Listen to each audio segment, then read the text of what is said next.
তো আমাদের কথা হচ্ছে যে আমরা যেহেতু বিধি মোতাবেক নিয়োগপ্রাপ্ত এবং মেধায় টিকে আমরা যোগ্যতার সাথে কাজ করছি 7.5 বছর ধরে বা 7 বছর ধরে, তো আমাদের দাবি হচ্ছে আমাদেরকে কেন স্থায়ীকরণ করা হবে না। আমরা যেখানে আমাদের লাইফের গোল্ডেন পিরিয়ডটা আমরা এখানে ব্যয় করেছি দেশের উন্নয়নের জন্য, দেশের নারী সমাজের উন্নয়নের জন্য, আজকে আমরাই যদি ক্ষমতাহীন হয়ে যাই, বেকার হয়ে বসে থাকি, তাহলে এটা নিশ্চয়ই সরকারের ভাবমূর্তিকে উন্নত করে না বা রাষ্ট্রের ভাবমূর্তিকে উন্নত করে না।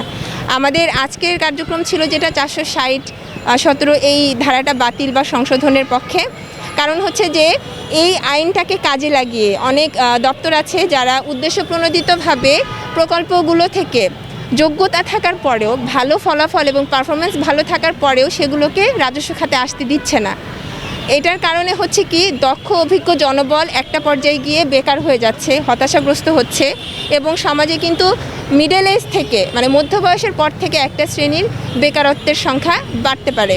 তো এক্ষেত্রে আমরা মনে করি যে আইনটা একটু যদি সংশোধন করা হয়, যে যাদের যেসব প্রকল্পের মাঠ পর্যায়ে মূল্যায়ন রিপোর্ট ভালো আছে, যাদের লক্ষ্যমাত্রা অর্জন হয়েছে সঠিকভাবে এবং যাদের শিক্ষাগত যোগ্যতা ভালো, তাদেরকে এই সামগ্রিক বিষয়টা বিবেচনা করে যেন স্থায়ী খাতে আনা হয়, রাজস্ব খাতে স্থানান্তর করা হয় এই বিষয়টার। দেশ জুড়ে তোলপা ওয়ালটন ফ্রিজ কিনে আপনিও হয়ে যেতে পারেন মিলেনিয়া।